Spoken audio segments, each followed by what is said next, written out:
Hello, it is Valentine's Day, February 14, 2026.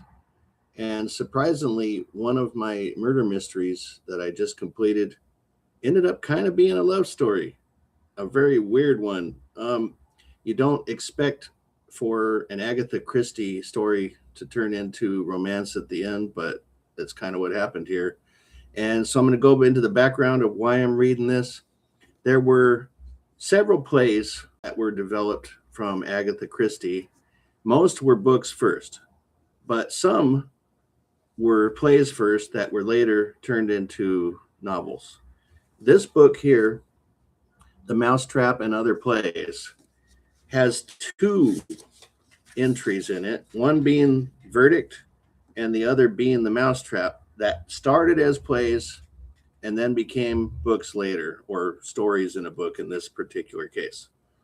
The other three that I previously reviewed, that I read back to back, were The Unexpected Guest, Spider's Web, and Black Coffee. All three of those were great. This one was not as good as those, Verdict. It was weird, but it was still pretty good at the end because it was different. So basically, this guy who'd been unlucky in love prior is unlucky again because he's got an ill spouse and she is poisoned, which again is a very common thing in Agatha Christie. And the guy is also having an affair. And the cops basically figure out that the affair is happening and they put the lover on trial.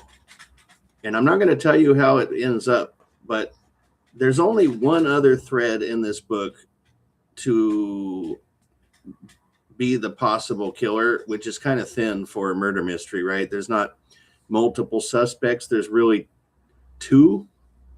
And they put her on trial, but it's not like Perry Mason trial where there's a lot of depth and intrigue and tricks and things of that sort. You don't even get to hear the trial. You only get fast forwarded to the verdict.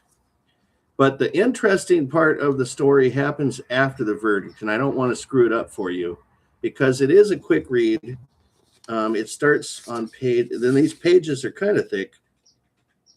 It starts on page 531 and ends at 615. So it's like 80 something pages, but there's a lot of print on them, although there's a lot of dialogue. I read it in 2 days. So it's not big, it's not small, it's kind of in between. If you're looking for a straight ahead murder mystery, Verdict is probably not one for you. But if you're looking for something different and you like to read murder mysteries, this is definitely a good one. And the two things that stood out to me the most towards the end of the book before the final reveal happened, not reveal as in the murderer, but reveal as in what is going to occur after the trial. And it was quite satisfying, actually. The end of the book was quite satisfying. But the two things that struck me the most was that the person said, in essence, love isn't always enough.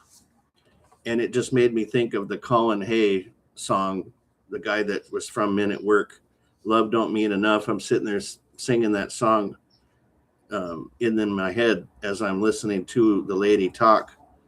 And the other thing she said is that the man had a lot of suffering affiliated with him. Anytime someone tried to be with him, that there was a lot of suffering for the people involved, including that person, the woman. And that was interesting. It's like he was having a run of really bad luck.